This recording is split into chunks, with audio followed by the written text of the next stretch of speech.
இறைமகன் இயேசு கிறிஸ்துவில் அன்புக்குரிய சகோதர சகோதரிகளே, தமிழ் கிறிஸ்டியன்ஸ் டிவி நேயர்களே, உலக தமிழ் கிறிஸ்தவர்களை ஒன்று சேர்க்கும் பொருட்டு தொடங்கப்பட்டிருக்கின்ற இந்த நற்செய்தி அறிவிப்பு ஊடகமான தமிழ் கிறிஸ்டியன்ஸ் டிவி என்ற இந்த யூடியூப் சேனலுக்கு உங்கள் பேராதரவை தந்து ஊக்கப்படுத்தும்படி, லைக் செய்யும்படி, சப்ஸ்கிரைப் செய்யும்படி, பெல் பட்டனை அமுக்கும்படி அன்போடு வேண்டுகின்றேன்.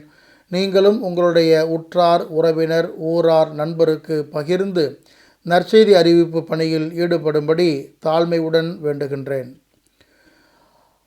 தவக்காலத்தின் 2ஆம் ஞாயிறை நாம் இன்று சிறப்பிக்கின்றோம். கடவுளின் முகவரி. ஒவ்வொரு திருவழிபாட்டு ஆண்டிலும் இந்த உருமாற்ற நிகழ்வு நற்செய்தியாக தரப்படுகிறது. தவக்காலத்தினுடைய 2ஆம் ஞாயிறுக்கு அவ்வளவு முக்கியத்துவத்தை உருமாற்ற நிகழ்வோடு தாய் திரு அவை கொடுக்கிறது.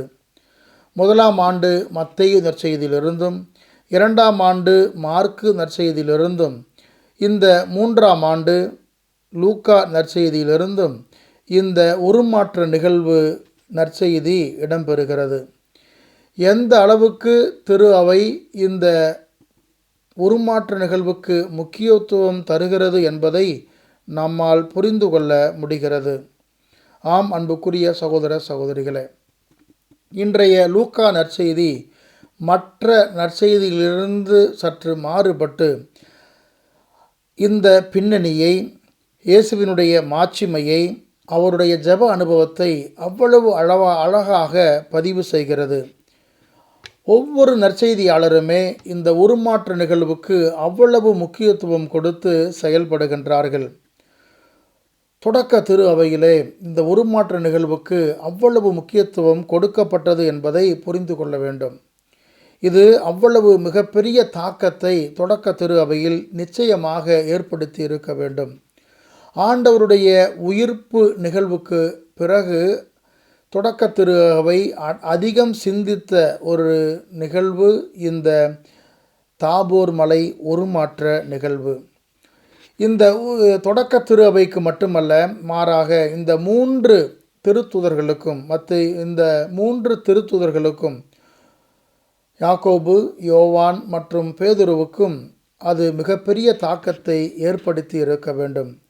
ஆகையால் தான் இந்த மலை அனுபவத்தை அவர்கள் எல்லா இறை மக்களுக்கும் கடத்துகின்றார்கள்.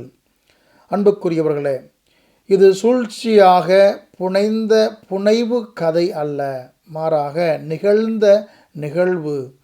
ஆகையால் தான் இந்த தாபோர் மலை அவ்வளவு முக்கியத்துவம் பெறுகிறது. என் அன்பார்ந்த மைந்தர் இவரே, இவரில் நான் பூரிப்படைகிறேன் என்று விண்ணகத்தில் ஒலித்த அந்த தந்தையின் குரல் இன்று எல்லோருக்கும் ஒன்றாக மாறுகிறது. சமதளத்தில் யோர்தான் நதிக்கரையில் ஒலித்த அதே குரல் எல்லோரும் கேட்கும்படி தாபோர் மலையில் எதிரொலிக்கிறது. திக்கட்டும் பரவட்டும் இந்த தித்திக்கும் செய்தி என்று இந்த நற்செய்தி அறிவிக்கப்படுகிறது.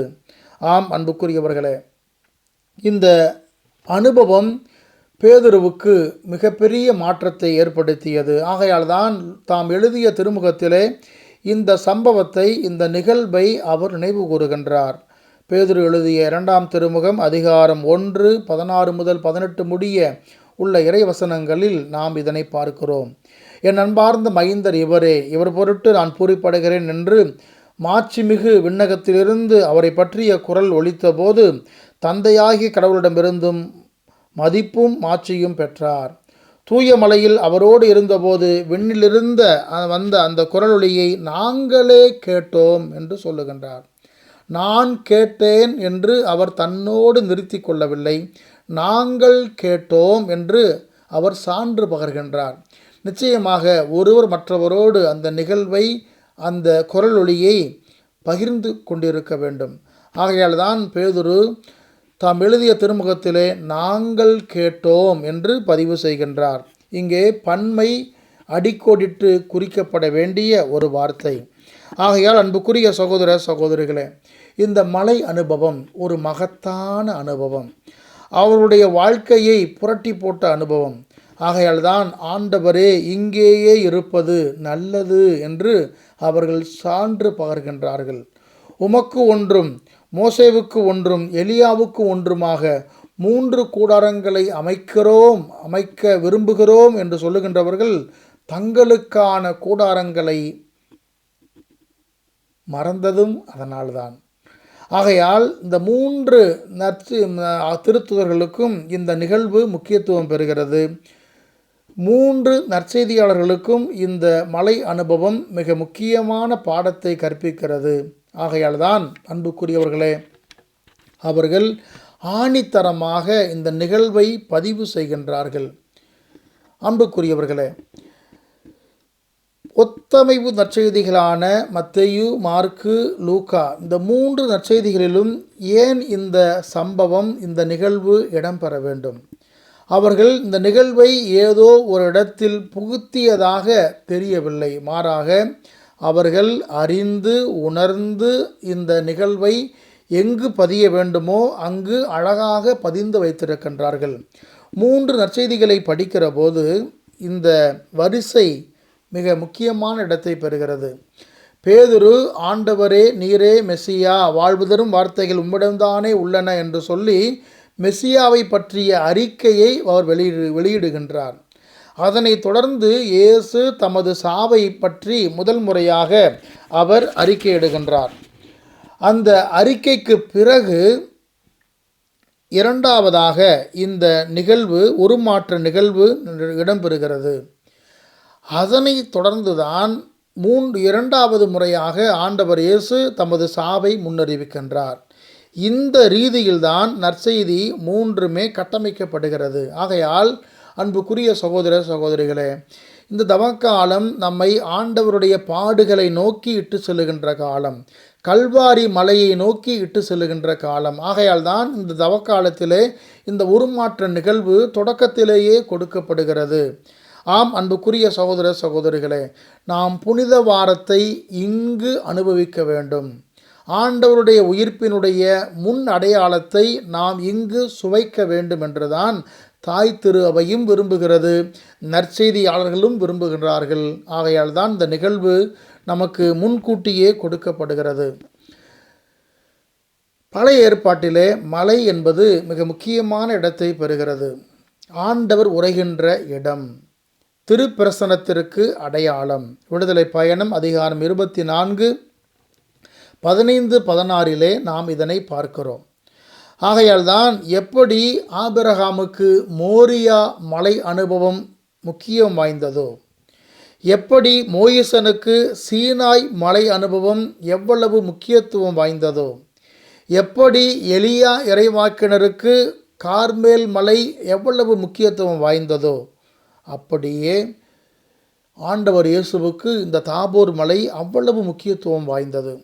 இயேசுவினுடைய வாழ்க்கையிலே 3 விதமான மலைகளை நாம் பார்க்கிறோம். ஆண்டவர் போதிப்பதற்கு தேர்ந்து கொண்ட அந்த மலை போதனைக்கான மலை அவருடைய கொள்கைகளுக்கான விளக்கமாக அமைகிறது, அதற்கான வாசலாக அமைகிறது. அதனைத் தொடர்ந்து இடம்பெறுகின்ற தாபோர் மலை, அதனைத் தொடர்ந்து இடம்பெறுகின்ற கல்வாரி மலை. இந்த 3 மலைகளுமே மிகுந்த முக்கியத்துவத்தை பெறுகிறது. ஆண்டவருடைய போதனை, அவருடைய சொல், செயல், இந்த செயல்பாடு அனைத்துக்குமே அடித்தளமாக இந்த 3 மலைகளும் அமைகிறது. ஆம் அன்புக்குரிய சகோதர சகோதரிகளே, இந்த 3 திருத்தூதர்களுமே இந்த மலையிலிருந்து, தாபோர் மலையிலிருந்து தங்கள் வாழ்க்கைக்கான பாடங்களை கற்றுக்கொண்டிருக்கின்றார்கள். ஆகையால் தான் இந்த உருமாற்ற நிகழ்வு அவர்களை உள்ள அளவில் மாற்றம் அடைய செய்தது. ஆண்டவர் இயேசு இந்த மூவருக்குமே தமது வாழ்வில் மிக முக்கியமான இடத்தை தருகின்றார். யாயீரின் மகள் குணமடைய, உயிர்ப்பு பெற, மீண்டும் வாழ்வு பெறுவதற்கான அந்த தலித்தாகும் சிறுமியே எழுந்திரு என்று ஆண்டவர் சொன்ன அந்த நிகழ்விலும் இந்த 3 சீடர்களும் இடம்பெறுகின்றார்கள்.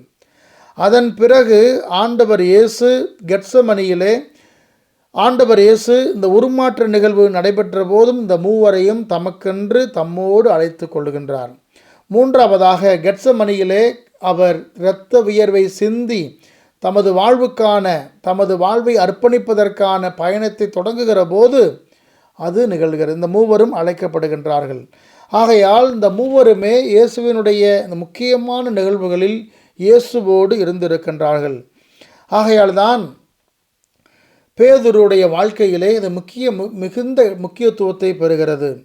சிலுவை மரணத்தை பற்றி ஆண்டவர் சொன்னபோது, ஆண்டவரே இது வேண்டாம், உமக்கு இப்படி நடக்கவே கூடாது என்று சொன்னவர்தான் பேதுரு. ஆனால் ஆண்டவர் இயேசு கடிந்து கொள்கின்றார். உண்மையினுடைய மாட்சிமையை நீ அனுபவிக்க வேண்டும் என்று அவருக்கு பாடம் கற்பிக்கின்றார். ஆகையால் நீயும் பாடுபட வேண்டும் என்று அவருக்கு அழைப்பு விடுக்கின்றார். ஆகையால் தான் இந்த பேதுரு எப்படி ஆண்டவரே இது உமக்கு வேண்டவே வேண்டாம் என்று சொன்ன அந்த பேதுரு ஆண்டவருக்காக சிலுவை சாவை ஏற்கும் அளவுக்கு தம்மையே கையளிக்கின்றார். ஆண்டவரை போல சிலுவையில் அறையப்பட நான் தகுதியற்றவன் என்று சொல்லி என்னை தலைகீழாக சிலுவையில் அறையுங்கள் என்று சொல்லி தமது இன்னுயிரை அவர் தர முற்படுகின்றார். யாக்கோபும் கூட ஒரு கட்டத்திலே அவருடைய தம்பியோடு இணைந்து யோவானோடு இணைந்து வலப்புறம் ஒருவனும் இடப்புறம் ஒருவனும் அமர வேண்டும் என்று கனவு கண்டவர்தான்.